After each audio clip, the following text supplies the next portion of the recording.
La chaîne Techno 01net au MEDPI, ici à Monaco. Petit arrêt sur le stand Arcos. Arcos et c'est une révolution pour la marque française de tablettes, s'apprête à lancer 2 smartphones.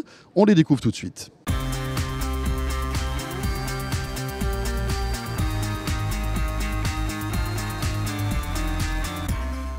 Et oui, une révolution, enfin bon, n'exagérons rien, mais en tout cas une nouveauté, puisque ce sont les premiers smartphones de la marque française Arcos. Des smartphones sous Android, évidemment. On jette un coup d'œil tout de suite, regardez, avec un design plutôt classieux, plutôt élégant. Alors, vous avez le 50 Platinum et le 53 Platinum. 50 pour 5 pouces, 53 pour... 53 pouces. 53 pouces, ça fait gros quand même pour un smartphone. Voilà. C'est plutôt pour 5,3 pouces. Bien sûr. Et oui. Imaginez un smartphone de 53 pouces.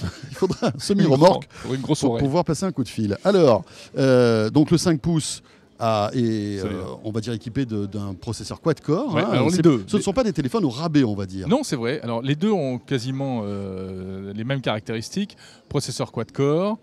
Écran HD IPS. Voilà. Alors, même si on s'est un petit peu amusé avec ces téléphones, on trouve que la résolution n'est pas au niveau des derniers smartphones haut de gamme. Mais bon, là, on n'est pas sur des prix véritablement haut de gamme. Pour la vidéo, on va dire, mais pour ce qui est de l'écran, d'accueil, la navigation, etc., voilà. Ça fait bien le job. Hein. Tout à fait.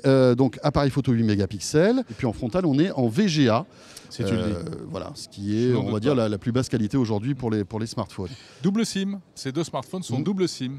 Amusant cette caractéristique qu'on commence à trouver sur pas mal d'appareils venant fabriqués en Chine, il faut le dire. On a vu ça notamment chez Wiko aussi. Et d'ailleurs on joue un petit peu... Alcatel, hein, et même chez Alcatel aussi. D'ailleurs on joue un petit peu dans la même cour, hein, des smartphones hyper spéqués, il faut bien l'avouer. On est équivalent, on est presque au niveau d'un Galaxy S3. Oui, à peu près. Et à des prix, alors là, un petit peu en dessous quand même. Ouais, voilà. Mais c'est vrai que pour revenir au prix, le 50 Platinum est à moins de 200 €. Ouais. Et le 5 pouces 3, lui, est à 249 €. Donc, c'est vrai qu'on a nu, bien sûr. Alors, ce qui est intéressant, c'est que tu parles de nudité. Jamais. Au niveau de l'OS, Arcos a décidé en fait, d'installer des versions pures d'Android. Ouais. Hein, c'est rare de la part d'un constructeur, parce qu'en général, les constructeurs rajoutent leurs surcouches, etc. Et là, pour limiter les frais, et puis surtout pour proposer des mises à jour régulières, en fait, vous allez vous retrouver avec une version Android pure.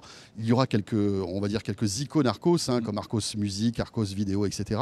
Mais on se retrouve avec une configuration Google pure sur ces téléphones. Et ça, beaucoup d'utilisateurs apprécient, notamment parmi les plus geeks d'entre vous. Vous aimez bien avoir le vrai Google. Alors en plus, avec une particularité qu'ils sont très heureux de souligner chez Arcos, c'est la mise à jour over the air. Donc pas besoin de passer par l'ordinateur, comme ça peut être le cas chez d'autres constructeurs. Là, dès qu'une mise à jour est disponible, à condition qu'elle ait été validée par Arcos, enfin remoulinée par Arcos, elle devient disponible over the air sur le smartphone. Oui, parce que c'est important ce que tu dis, c'est pas parce que c'est du Google pur que dès qu'une mise à jour Google disponible sur, par exemple, le Nexus sera disponible, elle sera disponible sur l'Arcos. Il faudra qu'Arcos la remouline pour après la mettre à disposition de ses utilisateurs. Et puis Google continuera toujours de privilégier ses propres terminaux Nexus. Ce qui est logique. Voilà pour ces 2 téléphones, ils sortent très bientôt en France, 199, 249 €, on l'a dit. Après, il y a toujours cette incertitude chez Arcos, est-ce qu'il y en aura en masse ? Est-ce qu'ils vont être bien distribués, etc. Pas très heureux avec certaines tablettes, mais bon, on va dire que c'est un nouveau souffle d'Arcos désormais. Espérons-le. Qui souffle sur la high-tech française. On espère les avoir très vite en test pour un examen plus approfondi. Et croyez-moi, quand Jérôme examine les téléphones, ça fait mal. La chaîne Techno 01net depuis le MEDPI, on se retrouve très vite. Salut à tous.